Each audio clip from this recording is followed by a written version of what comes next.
하나님께서 오늘 우리에게 주신 말씀은 사무엘하 19장 9절에서 15절 말씀입니다.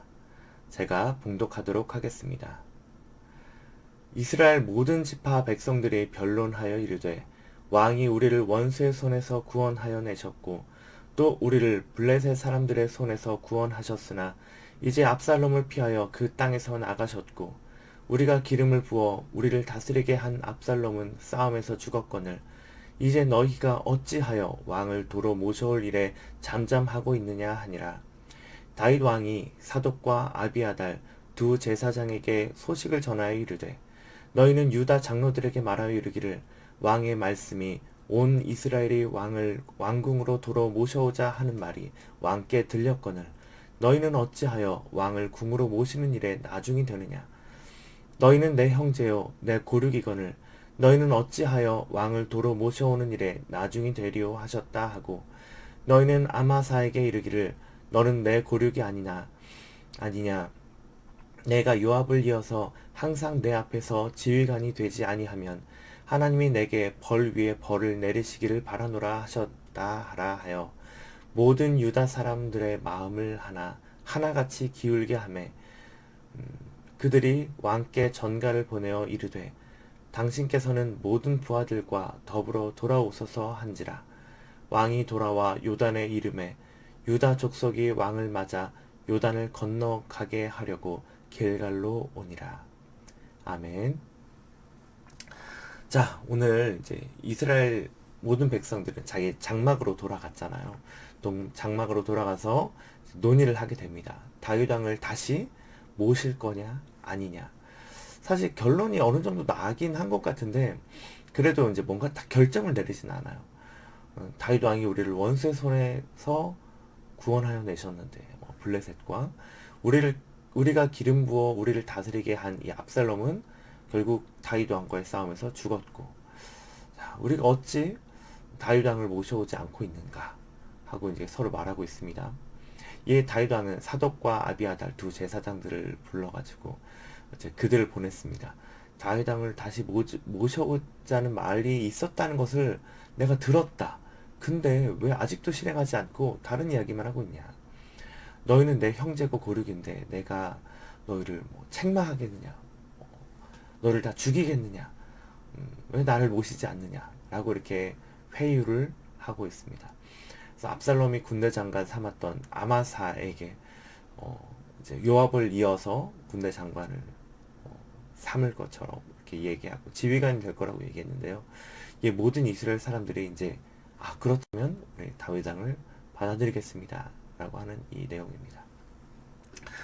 자, 오늘 우리가 우리에게 주신 하나님의 교훈은 그리 아니하실지라도 하나님을 믿고 순종하자입니다. 왜 이제 이런 교훈이 나왔냐면요. 다윗은 하나님이 세운 왕이었고 압살롬은 인간들이 자기들이 원해서 세운 왕이었어요. 자, 왕은 다스리는 사람이잖아요. 그래서 누가 왕이 되는가는 정말 중요한 문제입니다. 왕 한 명 때문에 그 나라가 망할 수도 있고 나라가 흥할 수도 있습니다. 다윗은 하나님이 세운 왕이라고 방금 얘기했죠. 모든 언행에서 다윗의 그 모든 언행에서 하나님이 왕 되시다. 나보다 높이 계신 이가 있는데 그게 하나님이다. 라고 하는 것들을 발견할 수가 있었어요. 하지만 백성들의 생각은 달랐죠. 압살롬을 자기들의 왕을 세웠거든요. 왜냐면 압살롬이 재판을 하면서 자신들에게 좋게 해주고 뭔가 또 세금을 더 줄여주고 자기들에게 뭔가 더 지금 이득이 되는 이 부분들에 있어서 자기들에게 도움이 되었기 때문에 압살롬을 왕으로 세우자 해서 자기들끼리 기름을 부었고 왕으로 세웠습니다. 압살롬 군이 패배한 이유는 뭐였죠? 병사도 더 많았지만 그렇지만 하나님이 세우지 않은 사람이었기 때문에 전쟁에서 패했습니다. 하나님 함께 하시지 않았기 때문에 왕이 굉장히 중요하고 누가 왕인가가 도 굉장히 중요한 일이지만 그 왕의 됨됨이보다 더 중요한 것은 하나님의 다스림을 받는 왕이어야 하는 것입니다. 하나님은 사사를 통해서 이스라엘을 다스리셨고, 왕정 시대에는 왕을 통해서 이 나라를, 이스라엘을 다스리기를 원하셨어요. 근데 이 백성들의 뿌리 깊은 오해, 왕정 시대의 뿌리 깊은 오해는 하나님이 아닌 왕이 우리의 통치자다라고 생각하는 것입니다. 그래서 왕을 뽑는 것도 자기들이 하고 있는 거예요. 하나님의 다스림을 거부하는 이 이스라엘에게 이 전쟁의 결과는 철저한 패배였습니다. 왕을 통한 하나님의 계획은 하나님이 백성들을 다스릴 수 있는 것이었습니다. 그래서 결국에 그럼 왜 하나님의 그 다스리는 왕 다윗을 거부했냐면 내가 원하는 게 있었기 때문인 거죠. 근데 내가 원하는 것이 다윗 왕을 통해서 들어지지 않는다고 생각했기 때문에 다른 왕을 세운 거였어요. 그리 아니하실지라도. 그렇지만 지금 내 상황이 내가 원하는 그런 것으로 흘러가지 않는다고 할지라도 나보다 내 인생의 계획을 더 아시는 주님께서, 잘 아시는 주님께서 다윗을 통해서 나를 다스리실 때 결국에 더 하나님이 원하시는 선으로 나의 삶을 이끌어가지 않을까요? 그것을 믿음으로 우리가 하나님 앞에 순종하자라고 하는 것입니다. 그래서 우리의 삶에서 우리는 하나님 앞에, 하나님 나를 다스려 주십시오, 나를 채워 주십시오, 나에게 은혜 주십시오 라고 얘기하지만 결국 내가 원하는 대답을 하나님 앞에 강요하고 있지는 않습니까? 내가 원하는 것에만 순종하고 내가 원하지 않는 것은 거부하고 있지는 않습니까?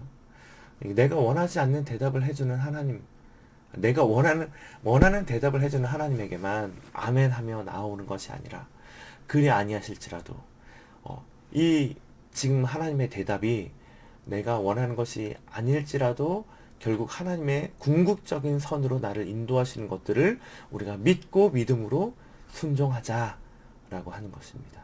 그것이 바로 첫 번째 교훈이에요. 하나님께서 우리에게 주시는 두 번째 교훈은 나의 불안함이 어디서 오는가입니다. 다윗 왕의 삶을 보면서 지금 이제 우리가 교훈을 얻기를 원하는데요. 다윗 왕이 어서 빨리 왕권을 회복시키기 원했어요. 그래서 사람들에게 막 제사장들도 보내고, 너희들 어찌하여 나를 왕으로 세우지 않느냐, 나를 받아라, 내가 너희의 고륙이 아니냐, 내가 가족 아니냐, 반란에 대한 책임을 묻지 않겠다. 그래서 압살롬의 군대 장관이었던 이 아마사도 내가 받아들이겠다, 요압의 뒤를 잇게 하겠다. 아마도 이건 이제 그 사람들을 회유함과 동시에 요압에 대한 견제도 하고 싶었던 것 같아요. 근데 다른 사람들 입장에서 반란을 했는데 군대 장관을 시켜주네? 라고 볼 수도 있지 않을까요? 오늘 본문에서 요압 다음을 이은다고 이야기했는데요. 나중에 아마사를 군대 장관을 시키거든요. 그래서 이거에 분개해서 또 요압이 이 아마사를 죽이는 이런 또 사건들이 나타납니다. 다윗을 위해서 맞서 싸웠던 이 사람들의 기대가 있잖아요. 근데 그것과는 전혀 상반되는 일이었어요. 죽이지 않는 것은 이해할 수 있지만 반란이라는 잘못에 대한 책임을 상으로 여겨지는 승진처럼 이렇게 뭔가 주어져서는 안 되는 이야기였어요. 그만큼 다윗의 마음이 급했던 것 같아요. 왜 급했을까요? 그만큼 하나님을 믿는 다윗의 믿음이 작아진 것 같아요. 사울에게 쫓길 때도 다윗은 하나님이 자연스럽게 왕의 자리에 오르게 하실 거야. 내가 여호와의 기름 부음 받은 자를 죽이지 않더라도 하나님께서 나를 왕으로 자연스럽게 오르게 하실 거야 라고 생각하고, 사울을 죽일 기회가 2번이나 있었는데도 불구하고 사울을 놔주었고, 헤브론에서 왕이 된 후에도 그렇게 예루살렘으로 급하게 진격하지 않았거든요. 근데 지금은 좀 급해 보이죠. 이유가 무엇이냐면 예전에는 하나님이 하나님의 계획대로 인도하실 것을 다윗이 믿었는데요. 오늘 다윗은 사실 오늘 다윗도 그렇게 서두르지 않아도 돼요. 이미 전쟁에서 승리했고 기다리고 있으면 백성들이 하나님께서 세우신 왕 다윗 왕, 우리를 블레셋에서 원수의 손에서 구원하신 왕, 역시 당신이 우리의 왕이십니다 라고 나올 수 있는 것이었거든요. 근데 이것을 해결하려고 이런 다 용서해주겠다, 승진시켜주겠다, 이런 무리수를 남발한 거죠. 지금 불안한 다윗에게 필요한 것은 뭘까요? 믿음이었습니다. 주님이 승리를 주셨듯이 또 왕으로서 공고의 자리를 다시 한번 잡아가는 것도 하나님께서 인도해 주실 수 있는 거예요. 무리하게 내가 뭔가 해결해 보려고 빨리빨리 해결하려고 이렇게 무리수를 남발하게 되는 것이 또 다시 이제 이후에 또 불러오게 되는 그런 혼란을 일으키는 그런 원인이 되는 것 같아요. 그렇다면 이런 불안한 상황, 내 삶에서도 지금 뭔가 빨리 해결해야 될 것 같은데 라고 하면서 불안해지는 그런 상황들이 있잖아요. 그런 상황들 속에서 우리는 어떻게 해야 될까요? 그런 상황 속에서도 우리는 하나님을 믿고 나의 삶을 통해서 합력하여 선을 이루시는 하나님을 믿고 뭔가 조급하게 해결하기보다 하나님 앞에 더 기회를 구하고 하나님의 때를 기다리면서 가장 적절한 그런 타이밍을 기다려야 된다는 거죠. 내 삶에 펼쳐질 하나님의 뜻을 믿는 것입니다. 왜냐하면 나보다 내 길을 더 잘 아시는 주님이 자유의지를 넘어선 절대 주권으로 나의 삶에 합력하여 선으로 인도하실 것이기 때문입니다. 나를 인도하시는 주님을 믿고 신뢰하며 오늘 하루 주님께 맡겨드리는 하루가 되었으면 좋겠습니다. 그런 은혜가 우리 행복을 전하는 교회 모든 성도님들에게 함께 하시기를 바라며 제가 기도하고 마치도록 하겠습니다. 사랑하는 주님 감사합니다. 오늘 이스라엘 백성들의 모습을 보면서 내가 하나님께 원하는 것이 들어질 때만 하나님께 아멘하며 순종하며 나아갔던 모습, 내가 원하지 않는 것을 하나님께서 이야기한다고 느낄 때는 그렇게 순종하지 않고 아멘하지 않았던 그런 모습들을 보게 됩니다. 그래서 결국 내가 원하는 왕을 세우고 그 왕이 나를 다스리기를 원했던 그런 모습을 보게 되었습니다. 주님, 그렇지 아니하시더라도 내가 주님을 믿고 순종하게 하여 주시옵소서. 또한 주님 다윗의 모습을 보면서 뭔가 이 불안한 상황을 어서 빨리 내가 해결해야 된다는 그런 조급함을 보게 합니다. 하지만 하나님께서 나의 삶을 통하여서 이루시는 선을 내가 믿으며 내가 주님 앞에 조급하지 않고 주님의 때와 주님의 계획을 기다리길 원합니다. 그렇게 하나님께 나의 삶을 맡겨드리는 오늘 하루가 되길 원하며 예수님의 이름으로 기도합니다. 아멘.